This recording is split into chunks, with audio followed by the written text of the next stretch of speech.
Hey Alpha fam, welcome back to another episode of Alpha Commission. Today on Alpha Commission, of course, we're going to go over the pullback on the Bitcoin chart as well as go over multiple time frames. As you can see, there is a sea of red on the crypto bubbles, expecting perhaps a deeper pullback. Not sure what's going on, but of course, the stock market is uneasy still with banks. Conceivably, that should be good for Bitcoin, but that's just not proven yet. Jumping straight to the chart here, we can see that the 6-hour Bitcoin chart just closed, and so we are going to be starting a new session here. And as long as we can hold above 27,635, we will maintain that momentum that could perhaps reclimb this candle that we just lost. Guys, we do have to get above 28,125 in order to flip this thing to have a bias to the upside. So 28,125 is going to be your goal in the next 5.5 hours, or at least the 6-hour session or so after that, okay? We're going to be looking for that line as pivotal for our volatility bias. Of course, we can be a little bit more confident above 28,300, 28,500. Getting above that little zone there should give us the opportunity to put bulls back into control over 28,690 on the 6-hour chart, and that could allow us to try to tackle this area between 28,000 and 29,000, which we're bumping our head into from way back in the chart back here pre 2022, where we had a lot of wicks in that area. So that is going to be a tough nut to crack, and there was no guarantee that we would get through there at that first pounce, or even a second one, or even a third. It could take a couple tries to break through that pretty heavy resistance, guys. Let's jump over to the daily so that we can see what those who might be trading on a day-to-day basis might be looking at.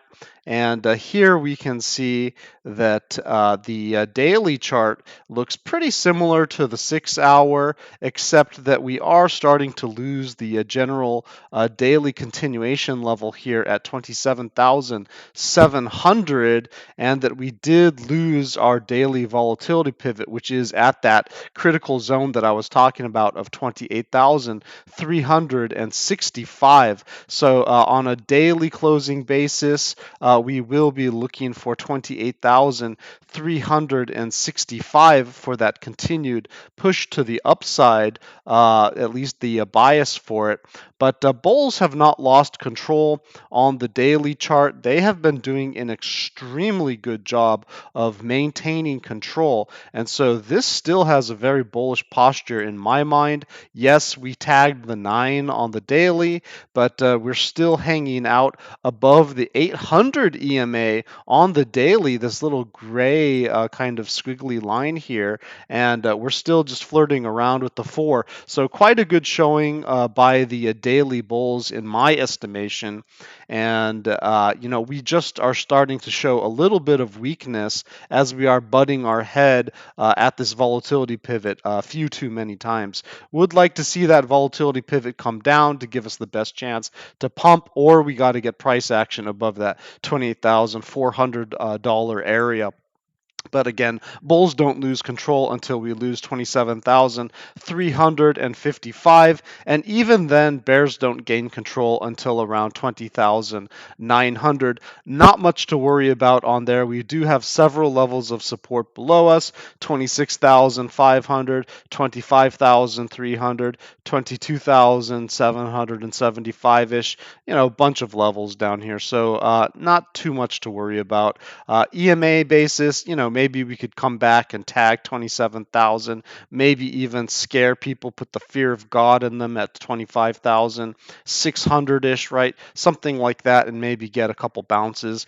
But, this could take time to play out. Let's check out the weekly which we really haven't taken a look at in a while. And I would like to just get a little bit of an update there. As you can see, bulls are currently in control on the weekly still, so doing a good job. We are above the weekly volatility pivot, so I still have that bias to the upside on the macro. We really have not destroyed anything on the macro, so everything is looking pretty good for continuation to the upside by Bitcoin here. However, we will lose that volatility pivot if we close in 2 days under 26,920. So, that little wick that we had, it was kind of scary, but we actually held the volatility pivot, which also corresponds with the bullish control zone above 27,000. So hanging on to that area just for a couple more days at least, then we can kind of meander around and recapture it at a later date. But just to keep that strength in mind, we really do need to hold on to that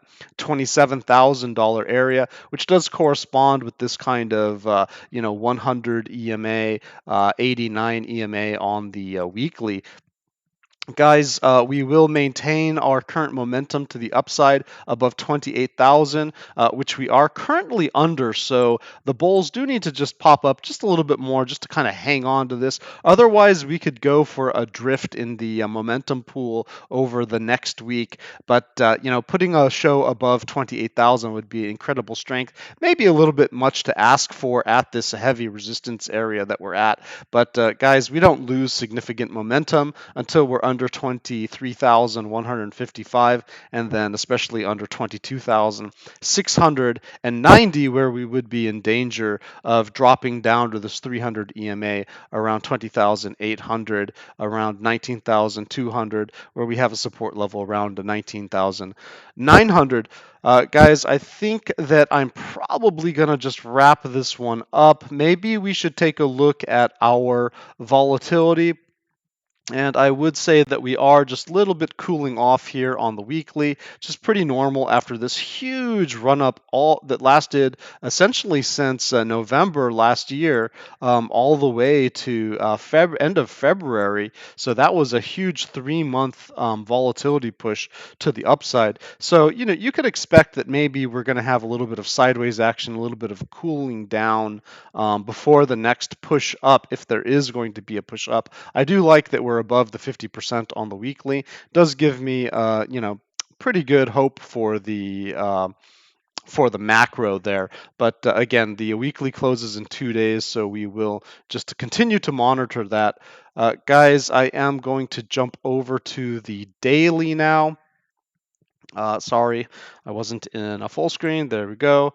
But in the daily, you can see that we are cooling off. We have crossed the 10% on the downside for the volatility. And so after that push, ever since really the beginning of March, that secondary wave of pushing up, we have hit an apex on that volatility. And while this could just pop back up and maybe we could push again and get super overheated, really, this is suggesting to me that we are likely to start to either break down on the chart on the daily or just to go for some long distance sideways action. So if we do get a pop up, while we're still kind of hot in this area, that wouldn't surprise me for one last push.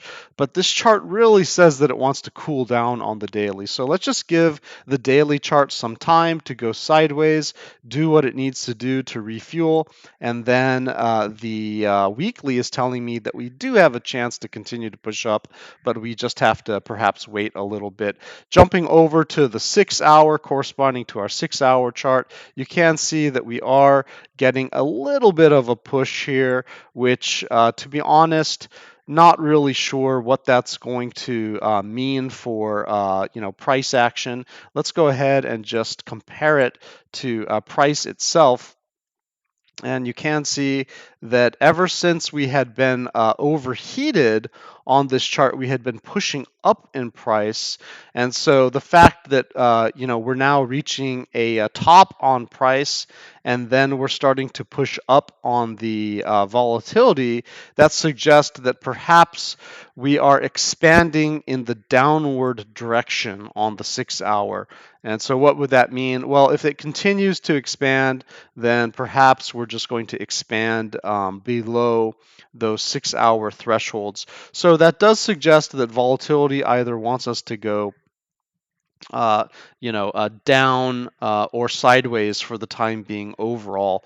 But we're just going to have to continue to monitor this. It's not really cut and dry because there has been a lot of buy pressure. And if we go to some of these oscillators, you can see that on the 6 hour, yes, we've had a nice run, and we got a little bit overheated here. So we are in a cool off. If we look at the daily, we had actually overheated earlier. We cooled off and then we had another push, but we are starting to get a little bit warm. This is starting to point to the downside on the daily. No confirmation yet, but it is getting a little bit of a push to the downside.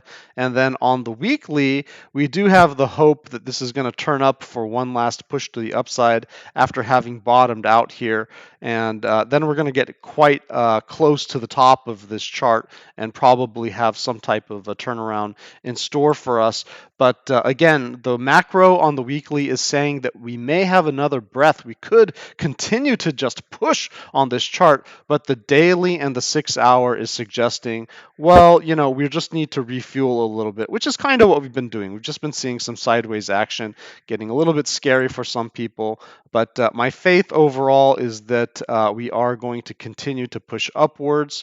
The weekly is still above the 50, still in the bullish control zone on this weekly RSI, and just a little bit of a check back. Not too worried yet on the daily.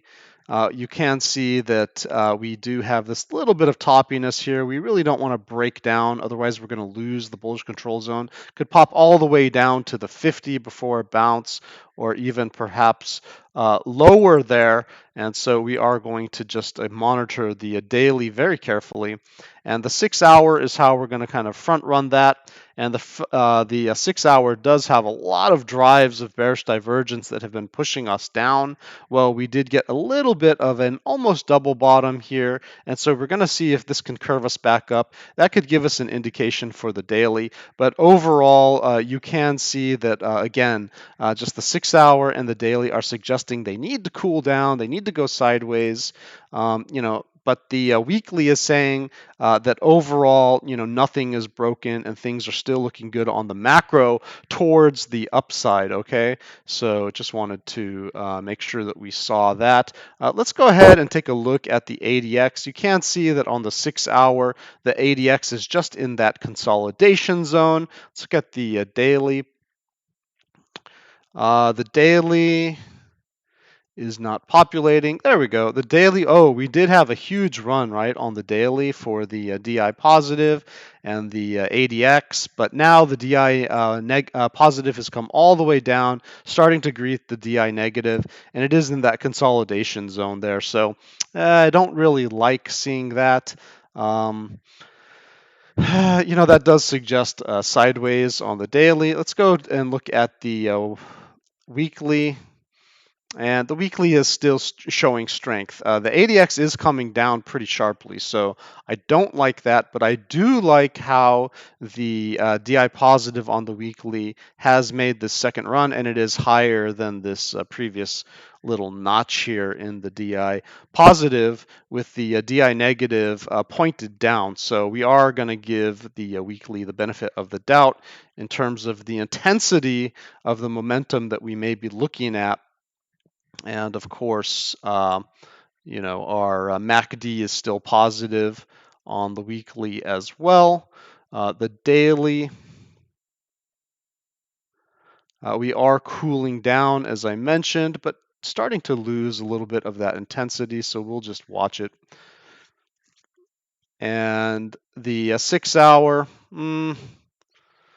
Well, making a higher low on that MACD, but still not the greatest look there, right? So again, 6 hour, daily, maybe sideways or down, but then the weekly, I'm still biased in the bullish direction, and the daily bulls are still in control, so we can't count them out, okay, guys? All right, I think I'm going to end it there. That was your alpha for the day. Stay safe and happy trading.